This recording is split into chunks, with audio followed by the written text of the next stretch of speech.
You know my gifts, and so you know, though there is plenty I can take, little I can give. But I will tell you, only one of you will go home."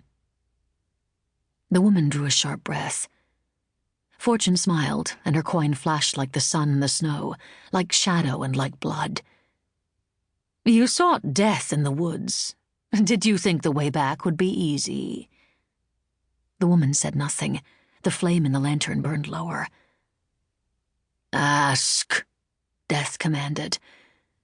"What will you have of us?" The lantern shook in the woman's hand, her knuckles cracked with callous and cold. "I want what's best for everyone." "Choose," Death commanded again. "Which of you will return?" The woman let go of her daughter. Fortune lifted the girl's chin. She found 2 eyes of sharpest black in a pale, freckled face, 2 braids the color of the lantern's flame tied off in bits of rag. "What is your name?" Death asked, as the woman turned and fled the crossroads, stealing away the last scrap of firelight. "Vanja," was the first thing I said to my godmothers. "My name is Vanja." Chapter 1. Card Games. It has been nearly 13 years since Death and Fortune claimed me for their own, and I have come far enough through winter and cold that almost no one calls me Vanja now. Thump thump. 2 raps of gloved knuckles against the carriage roof. The driver's muffled voice carries down to me inside. "Almost there, Prinzessin." I don't reply. I don't have to. I learned long ago that princesses don't owe their servants answers. And for most of the last year, that's the face I've worn. The princess. Or, to be precise, Gisele Bertilde Ludwilla von Falberg of the Sovabin Principality, Prinzessin Val of the Blessed Empire of Almondy. Soon to be Margräfin Gisele, you get the idea von Reichenbach, of the Empire's largest territory, the border march of Born. Once its Margrave gets around to a wedding. Though not if I can help it. We'll come back to that. I squint out the gilt-trimmed carriage window, studying the timber and plaster blocks of Eisendorf Manor as the horses draw us closer. Shadows pass behind the first-floor windows, turning them to rosy eyes winking into the frosty twilight gloom. It looks crowded already, even for a Sunday night party. Good.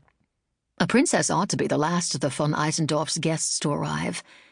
There was a reason I dawdled in my room at Castle Reichenbach, to make sure we hit peak Minkia traffic when we left an hour ago.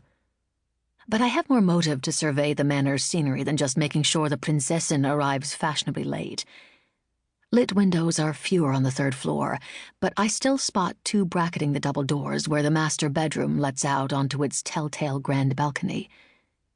The real question tonight is whether it's the only balcony. It is not. Balconettes frame it on either side.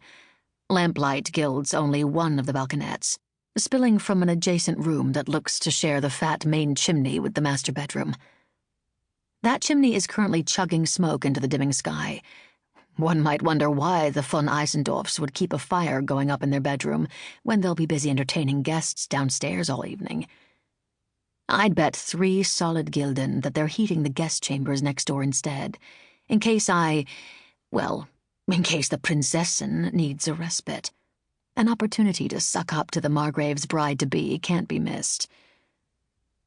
One also might wonder why I care about chimneys, balconettes, and suck-ups. Because tonight, the von Eisendorfs are handing me an entirely different sort of opportunity. And I would loathe for either of those opportunities to go to waste. The faint reflection of my grin cuts across the glass. A moment later it vanishes as my breath clouds the pain in the late November chill.